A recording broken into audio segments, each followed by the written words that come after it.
Alors, bonjour tout le monde, bienvenue au webinaire numéro 21 qui va porter aujourd'hui sur le droit d'auteur en milieu scolaire. Donc, vous l'écoutiez en mode asynchrone ou encore en mode asynchrone. Les références, en fait, la présentation d'aujourd'hui va être disponible à l'aide du lien ici, donc monurl.ca web 21. Donc, vous allez pouvoir suivre, il y a plusieurs liens vers différentes ressources que je vais présenter aujourd'hui. Donc, pour me présenter, je m'appelle Corinne Gilbert, donc je suis conseillère pédagogique récit au Centre de services des découvreurs. Donc, j'en suis pas pour mon premier webinaire, j'imagine que vous me connaissez déjà. Donc, je le rappelle, là, les références sont ici, puis je vais les présenter, pas les références en fil à la présentation, et je vais la présenter aussi à la fin, là, donc vous pourrez avoir le lien tout au long pour me suivre, ou sinon, je le présente à la fin. Donc, aujourd'hui, on vient parler de droit d'auteur. Donc, en milieu scolaire, donc autant ça vient toucher, là, ici, c'est les dimensions de la compétence numérique. Donc, quand on se soucie là, de la propriété intellectuelle, du droit d'auteur, quand on fait des productions, donc évidemment, ça vient toucher la dimension produire du contenu. Et vous allez voir aussi la notion de droit d'auteur là, pour les livres, quand on vient adapter les livres à des élèves qui ont des besoins particuliers. Ça vient aussi toucher ce volet-là. Et évidemment, agir en citoyen éthique, là, donc ça vient quand on travaille avec des outils libres de droit, donc toute la notion de droit d'auteur vient toucher également le citoyen éthique qui est au centre. Donc, plus spécifiquement là, par rapport à la compétence numérique, donc on vient voir ici dans la dimension produire du contenu. Donc, on peut voir là, qu'on parle de propriété intellectuelle, des licences Creative Commons. Donc, je vais vous présenter qu'est-ce que c'est les licences Creative Commons si jamais vous ne connaissez pas encore. Puis, je vais vous partager aussi un répertoire de contenu une banque d'images libres de droit, je vais avoir des sons, de la musique, etc. Donc, une banque dans laquelle là, vous pourrez, en fait, vous pourrez piger pour faire vos propres projets, mais que vous pourrez partager aussi à vos élèves quand il vient le temps de faire des productions. Donc, aujourd'hui, j'ai trois intentions derrière le webinaire. Donc, je vais d'abord vous présenter le guide interactif des droits d'auteur en milieu scolaire, qui est un outil génial à garder là, prêt dans les signets, dans les favoris, pour pouvoir le consulter au besoin. Donc, on a toujours des questionnements en lien avec le droit d'auteur en milieu scolaire. Donc, c'est un outil qui est fort génial, qui a été développé par le Centre de services d'Émile-Lille. Ensuite, on va démystifier ensuite les licences Creative Commons. Donc, je vais vous faire aussi la différence entre ce que c'est le copyright Creative Commons et ce qui est du domaine public. Et je vais vous faire découvrir en troisième lieu quelques ressources libres de droit pour vous et pour vos élèves et que vous pouvez faire évidemment découvrir à vos élèves. C'est le but aujourd'hui et à vos collègues là, qui n'auront pas visionné ce webinaire. Donc, tout d'abord, je vous présente le guide interactif des droits d'auteur en milieu scolaire. Donc, vous pouvez y avoir accès. Là, moi, je vais faire un tour vraiment rapide aujourd'hui parce que le but du webinaire n'est pas de faire le tour complet de ce guide-là, mais on peut y avoir accès en cliquant sur le lien aujourd'hui. Et donc, ici, c'est vraiment un guide, là, ça le spécifie, c'est un guide des droits d'auteur en milieu scolaire qui a été élaboré pour répondre à la quantité grandissante de questions à ce sujet-là. Donc, il tient compte de la loi sur le droit d'auteur ainsi que sur différentes ententes entre le ministère de l'Éducation et la Société de gestion des droits d'auteur. Donc, ils disent ici que c'est un outil indispensable, facile d'utilisation et interactif par le biais de nombreux liens répondant aux différents questionnements. Donc, c'est vraiment un outil, comme je vous disais, à garder en main là, pour pouvoir répondre à vos différentes questions. Donc, comment il fonctionne? Ici, un lien raccourci, là, si jamais vous ne vous rappelez pas comment y accéder, vous pouvez y accéder lien.cssmi.qc.ca/auteur. Donc, ici, donc, dans les catégories d'œuvres, donc on a les œuvres littéraires. Si on a des questionnements, en fait, c'est là qu'on consulte. Donc, les œuvres littéraires, les œuvres didactiques, donc tout ce qui est le matériel pédagogique, les livres audio, les œuvres disponibles sur Internet, les comédies musicales. Donc, on sait qu'on fait souvent des spectacles là, vers la fin de l'année, les œuvres musicales, les images, etc. Donc, on choisit notre catégorie quand on a une question. Donc, par exemple, on va aller voir l'exemple là, de comédie musicale. Donc, on est guidé tout au long par, donc ici, j'ai choisi un mauvais exemple. Là. Donc, considérant que les comédies musicales ne sont pas couvertes par les différentes ententes, vous devez prendre contact avec le SSGC avant de débuter le projet. Donc là, on va aller dans une œuvre littéraire. Donc, on considère qu'une œuvre littéraire est une création sous forme imprimée ou numérique faite avec des mots, donc livres, journaux, contrats, recueils. Donc, qu'est-ce que je veux faire avec ça? Donc, on se pose la question, est-ce que je veux photocopier pour remettre une copie par élève? Est-ce que je veux le projeter sur mon TNI? Est-ce que je veux le projeter en classe à l'aide d'une caméra document? Je veux le numériser pour le partager numériquement à mes élèves ou lire à mes élèves tout simplement. Donc, on choisit ce qu'on veut faire avec. Donc, par exemple, on veut le numériser pour partager numériquement à mes élèves. Donc, là, on nous guide encore. Quelle quantité ai-je le droit de numériser? Donc, on voit ici qu'on a le droit à 15 % si je souhaite numériser une plus grande quantité de pages d'une œuvre, qu'est-ce que je fais? Donc ici, on nous guide là, tout au long, puis sauvegarde et partage. Donc ici, là, évidemment, quand on réfère sauvegarder sur un outil numérique du CCMI, donc c'est sûr que ce n'est pas notre centre de service, mais c'est la même chose. Donc, quand on vient ordinateur, tablette, Chromebook, donc c'est vraiment un guide qui est là. On a les différentes catégories, donc c'est la même chose, œuvres disponibles sur Internet. Donc, on est encore là. Est-ce que je dis c'est déposé légalement sur Internet ou est-ce que c'est déposé illégalement sur Internet? Et là, on va pouvoir guider notre choix. Qu'est-ce qu'on veut en faire finalement? Est-ce que c'est permis ou pas permis? Et ça, c'était pour les œuvres qu'on retrouve sur Internet. On a les œuvres musicales.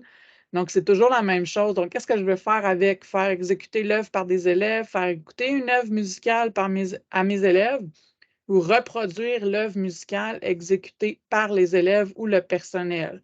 Donc, des fois, ça arrive qu'on veut reprendre une chanson. Donc, qu'est-ce que j'ai à faire? Donc, faire écouter une œuvre musicale en classe.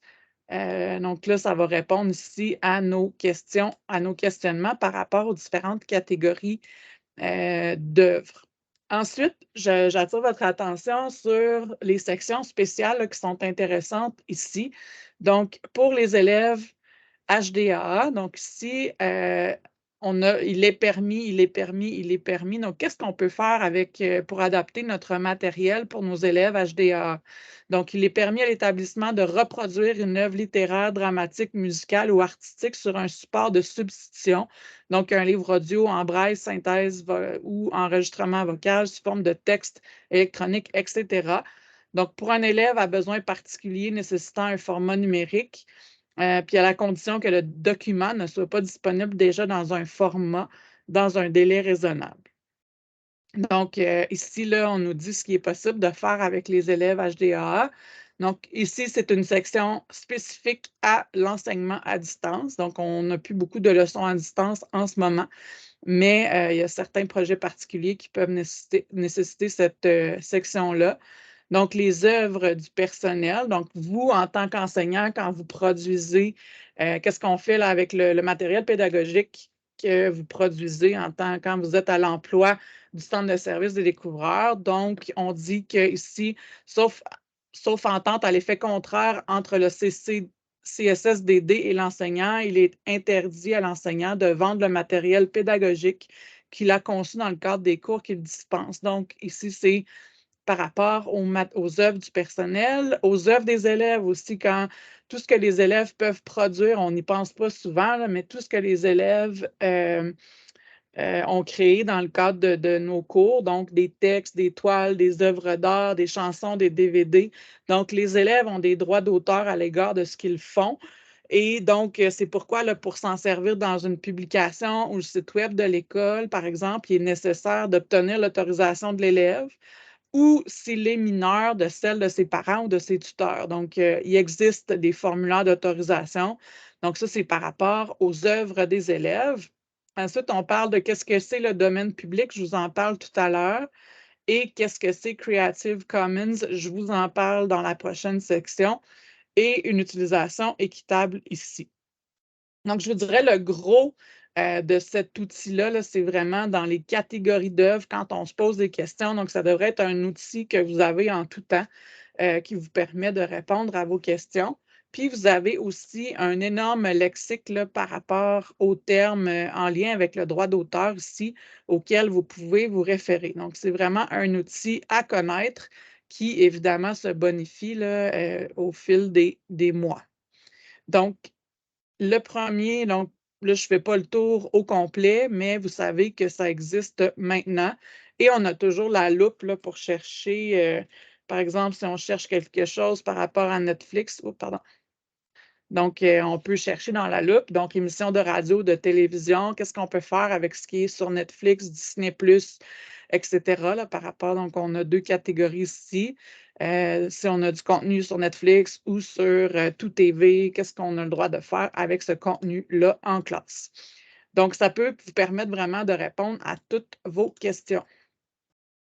Ensuite, je veux vraiment prendre le temps, là, on parle de copyright, de Creative Commons et le domaine public. Donc, c'est 3 types de licences qui sont accordées à des œuvres. Donc, ça peut être des textes, des romans, des œuvres musicales, une vidéo, etc. Donc, on parle en allant vers à la droite, pardon, c'est vraiment, il y a le moins de droits sur l'œuvre. Donc, quand on arrive dans le domaine public, c'est qu'il n'y a plus aucun droit réservé sur cette œuvre-là. Donc, ça peut être utilisé sans autorisation. Et évidemment, le plus restrictif, celui pour lequel on doit demander des autorisations du titulaire du droit d'auteur. Donc, c'est le copyright. Donc, quand on a un seul C sur une œuvre, c'est-à-dire que tous les droits sont réservés à l'auteur et on doit, si on veut le réutiliser, donc ça nécessite l'autorisation du titulaire du droit d'auteur. Donc, ça, c'est le plus restrictif. Et ensuite, ici, le Creative Commons que je vais vous décliner tout à l'heure, c'est que certains droits sont réservés. Puis, par exemple, on peut réutiliser ce document-là, mais il y a quand même des spécifications là, dans lesquelles on peut partager le contenu par la suite et comment on peut le réutiliser. Est-ce qu'on peut réutiliser à des fins commerciales ou non? Donc, c'est vraiment le Creative Commons qu'on retrouve le plus souvent. Et je vous dirais que quand on parle de domaine public, c'est souvent quand c'est une œuvre, ça fait très longtemps qu'elle est produite et là, elle se retrouve plus de droits d'auteur. Donc, par exemple, il y a différents livres qu'on peut retrouver du domaine public. Là, par exemple, je pense Alice au Pays des Merveilles est une œuvre qui est du domaine public maintenant. Donc, on peut l'utiliser là, gratuitement et on la retrouve là, sur beaucoup de plateformes aussi et c'est libre de droit. Donc, maintenant, quand on parle de Creative Commons, donc c'est quand on trouve le double C comme ça sur une licence, souvent on le retrouve là, quand on voit du matériel pédagogique, des présentations, des sites web, par exemple, on retrouve souvent ces licences-là. Donc, il y en a 6, pardon. Il y a 6 donc, forme de licence. Là. Donc, la première, c'est, donc, il n'y a pas trop de restrictions. Là. C'est vraiment, ça permet de réutiliser, de distribuer, de remixer, d'adapter ou de développer le matériel sur n'importe quel support.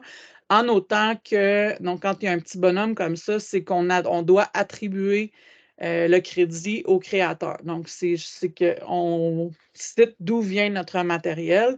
En fait, donc, quand on développe du matériel pédagogique, ça peut être intéressant si on s'est inspiré de d'autres choses, il faut venir de dire de où ça vient, en fait.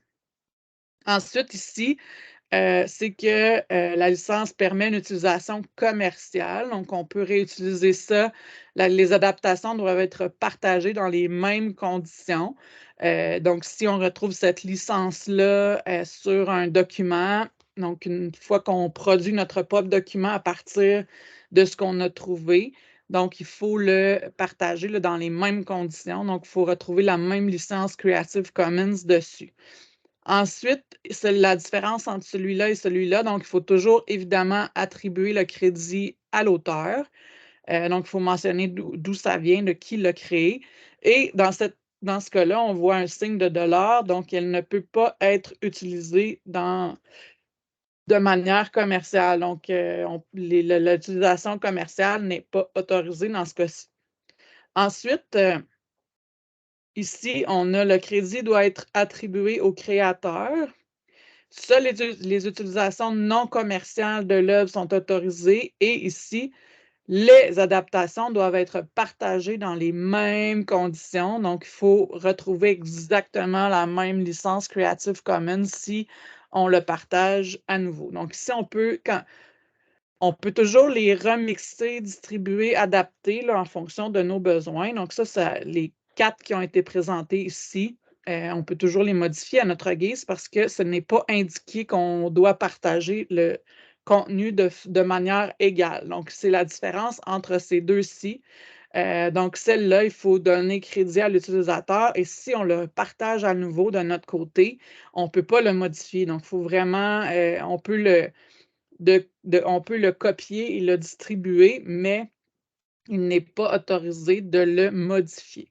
Donc, quand on retrouve le égal, ça veut dire qu'il faut vraiment, on ne peut pas remixer, redistribuer, adapter le matériel.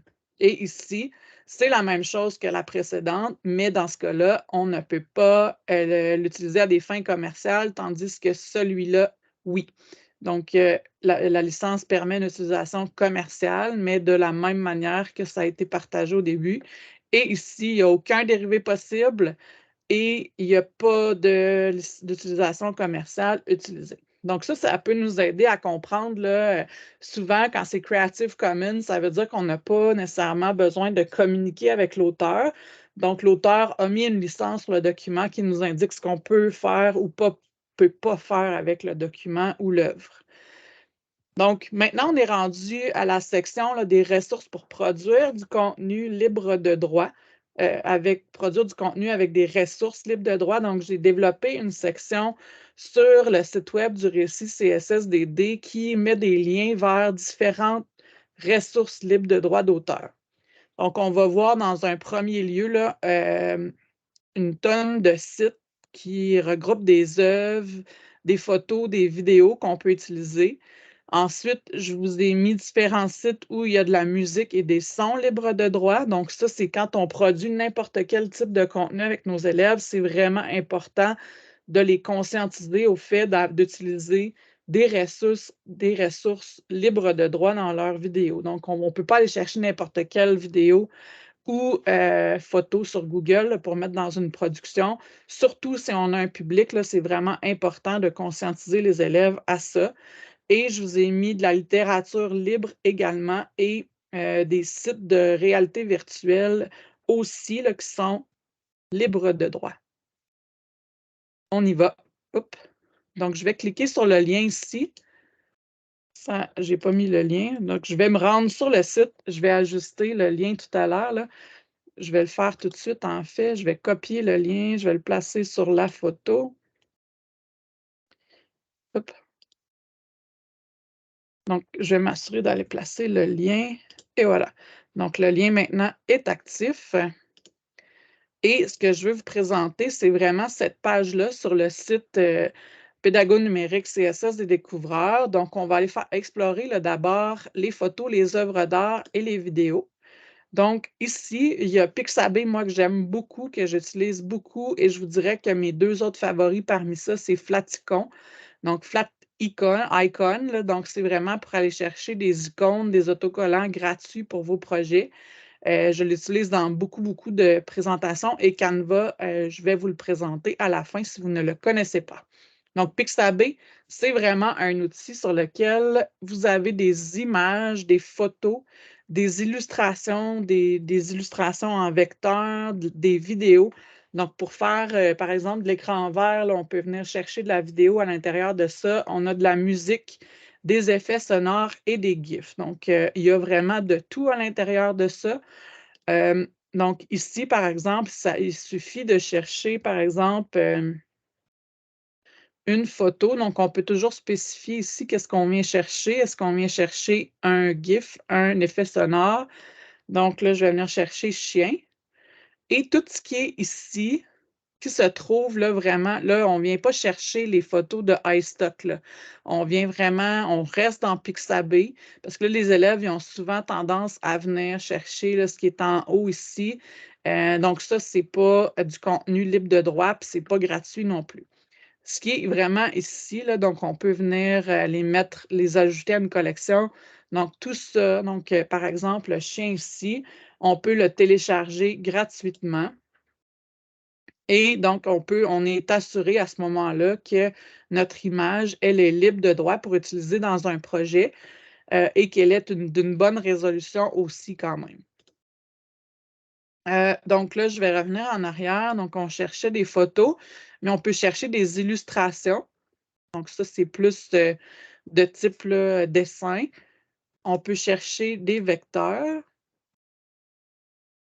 Ensuite, on peut venir chercher des vidéos. Donc ça, on peut faire du montage vidéo avec donc iMovie, par exemple. On peut venir télécharger là, sur les iPads des vidéos libres de droit. Donc, il y a différents types, là, puis on peut faire facilement de l'écran vert en se filmant sur un écran vert et en venant placer là, sur le dessus on peut se placer dans les paysages qui sont là. Donc, ça, si je parle de chien, mais on peut voir un aperçu de ce que c'est. Donc, on peut se servir de tout ça là, pour faire de la vidéo. Ensuite, là, il y avait des vidéos, il y a aussi de la musique. Donc, tout ce qui concerne là, la musique, là, j'ai écrit chien. Donc, je ne sais pas trop pourquoi je ne sais pas s'il y a un lien avec le chien, mais. Et ça me donne bien, je ne l'avais pas cliqué dessus spécialement pour vous le montrer. Euh, il y a l'activer le Safe Search parce qu'il peut y avoir du contenu pour adultes là, sur Pixabay. Donc, c'est vraiment venir l'activer. Là, ça va éviter que les élèves se retrouvent avec du contenu pour adultes. Là, vous voyez, là, il y a rien qui est déplacé, mais donc là, on peut voir. Donc, ici, là, c'est de la musique libre de droit. Je peux la télécharger également. Euh, et j'ai accès à un fichier MP3 là, libre de droit. Ensuite, ça peut être des effets sonores. Donc, évidemment, là, on va avoir des jappements de chiens. On va avoir. Donc, c'est ça. Fait que là, je suis dans les effets sonores. On va avoir des GIFs, donc des GIFs animés là, qu'on voit beaucoup là, dans les différentes plateformes de médias sociaux, de communication. Donc, on utilise souvent des GIFs. Donc, il y en a une tonne ici qui sont libres de droit et finalement utilisateurs. Donc, on peut venir raffiner nos recherches. Donc, tout ce qu'on télécharge, c'est autant accessible sur les Chromebooks, les iPads que n'importe quel ordinateur et on peut classer. Donc, ce qui est intéressant, c'est qu'il regroupe une tonne de ressources, celui-là. Donc, Pixabay, ça vaut vraiment la peine de s'y attarder. Ensuite, Flaticon, ben ici, je vous ai parlé que je l'aimais beaucoup. Donc, ici, c'est vraiment pour les icônes. Là. Donc, quand on parle de Creative Commons, par exemple, donc je peux avoir le petit icône là, qui me parle de cette licence-là. On peut dire photo, donc il va venir me chercher là, une image de photo, souvent réflexion, donc on peut télécharger des petits symboles qu'on met dans des présentations, des documents pour illustrer, là, donc on voit beaucoup ça, les icônes dans plein de documents, puis en plus, quand on se crée un compte, on peut venir choisir la couleur qu'aura notre bonhomme, puis on le télécharge par la suite. Donc, ça, c'est vraiment une belle découverte parce qu'on l'utilise. Donc, vous voyez, c'est grâce à ça que j'ai créé ma page ici. Là, donc, je suis venue chercher mes icônes. Donc, ça, c'est pour les photos et les vidéos. Et ensuite, vous avez des œuvres d'art aussi. Donc, ici, on a le Musée des Beaux-Arts de Lyon qui a 50 œuvres en gigapixels. Google Art et Culture. Donc, par exemple, si on clique sur le Musée de Lyon, on peut venir chercher une œuvre, n'importe quelle œuvre, ben pas n'importe quelle, mais ceux qui font partie de la collection. Et c'est des œuvres là, qui sont vraiment en bonne résolution et qu'on peut venir télécharger, donc on peut venir utiliser par la suite et c'est libre de droit. Ensuite, ça c'était pour les photos et vidéos. On a aussi la musique et les sons. Donc, Pixabay, encore une fois, là, donc vous avez Pixabay qui a de la musique, là, je vous l'ai montré tout à l'heure. Puis là, ici, c'est important de dire attention, libre de droit ne veut pas nécessairement dire gratuit, parce que là, il y a quelques outils ici que vous allez avoir de la musique libre de droit, mais qui n'est pas gratuite. Donc, vous avez l'autorisation de mettre dans une vidéo YouTube, etc., mais qui n'est pas gratuite. Euh, donc, si on peut venir chercher encore là de la musique pop. Donc là, ici, il faut se connecter, il faut avoir un compte, là, mais euh, il y a de la musique libre de droit là-dessus, mais moi, j'aime beaucoup Pixabay. Il y a Au bout du fil, donc musique libre de droit. Oups. Et là, pour faire des podcasts, par exemple. Et là, pour dormir, là, il faut que je ne l'ai pas trouvé, là. Donc, vous voyez, j'en ai quelques-unes ici. Donc, ça, on peut la télécharger, on peut avoir un usage commercial modifié, transformé. Donc, là, tout à l'heure, j'avais écrit pour YouTube. Donc, il y en a différentes. J'essaie de descendre en bas pour les voir. Donc, pour l'attente téléphonique, donc, vous voyez là, vous en avez là. Hop. Donc ça, c'est encore là, c'est de la musique là, pour l'attente téléphonique qui sont classées par différentes catégories, par humeur, les plus populaires, les plus écoutées, etc. Donc ça, c'est vraiment une belle ressource.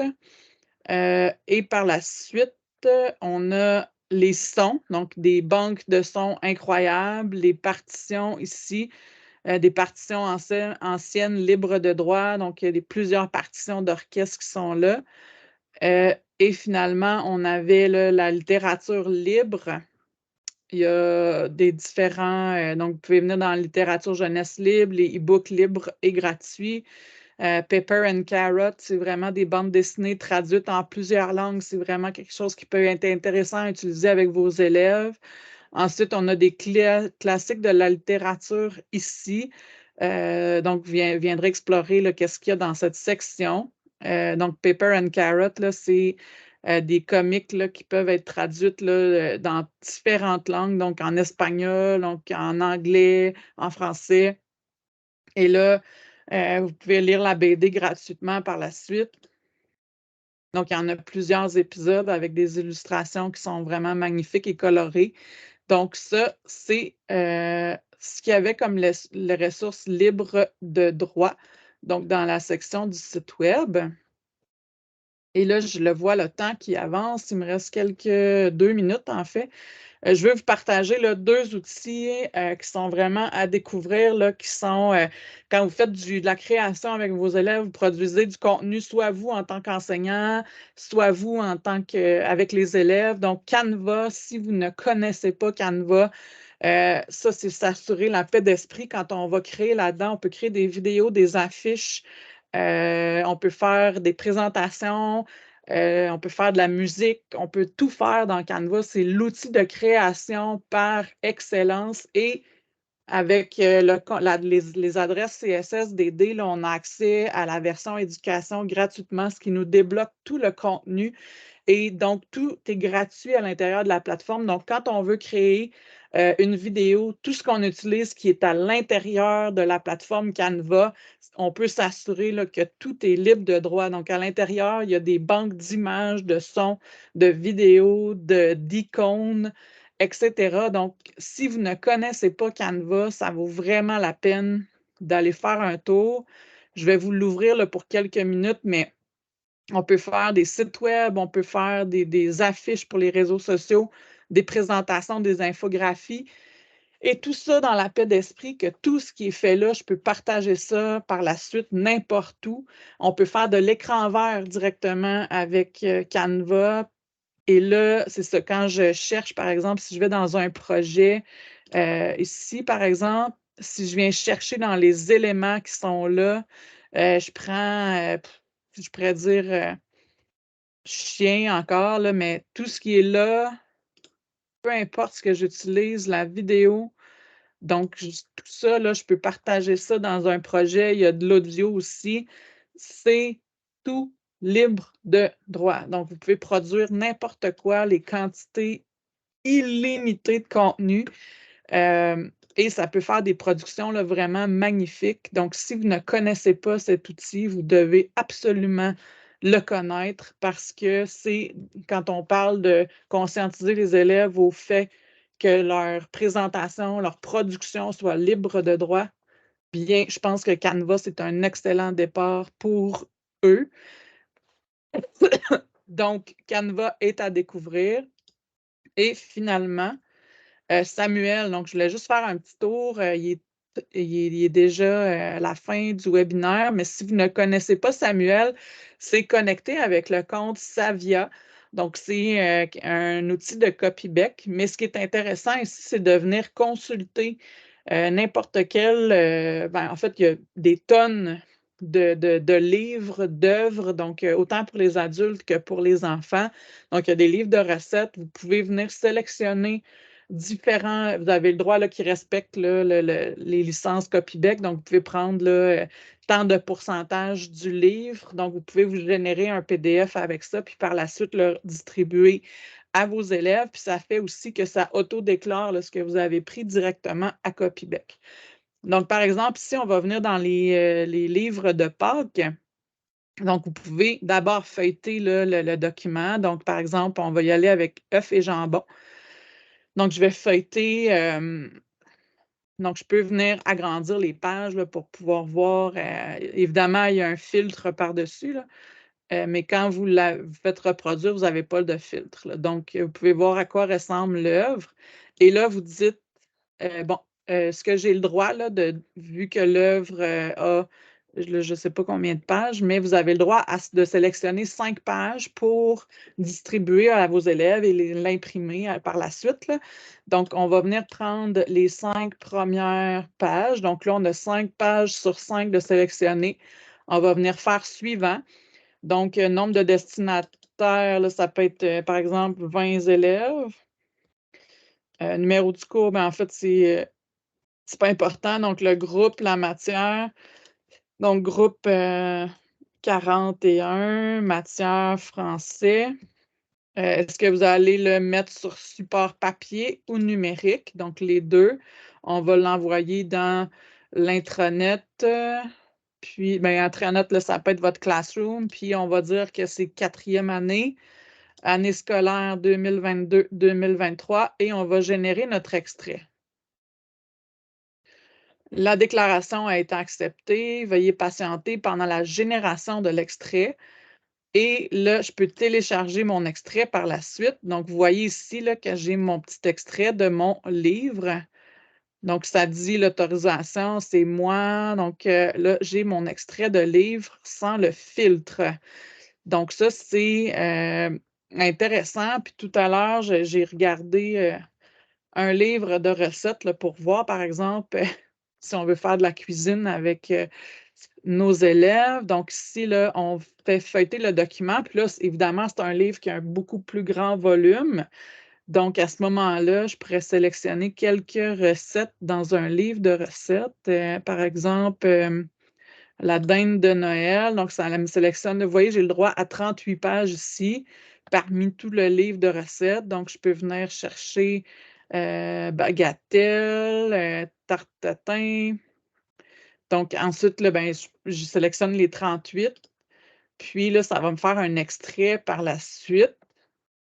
Donc, il faut venir que je déclare le nombre de destinataires, donc qui va avoir accès, incluant le ou les enseignants là, qui vont consulter. Puis, c'est ça, automatiquement, ça fait votre déclaration à Copybec et ça vous produit un contenu que vous pouvez imprimer ou encore partager là, dans votre classroom à vos élèves.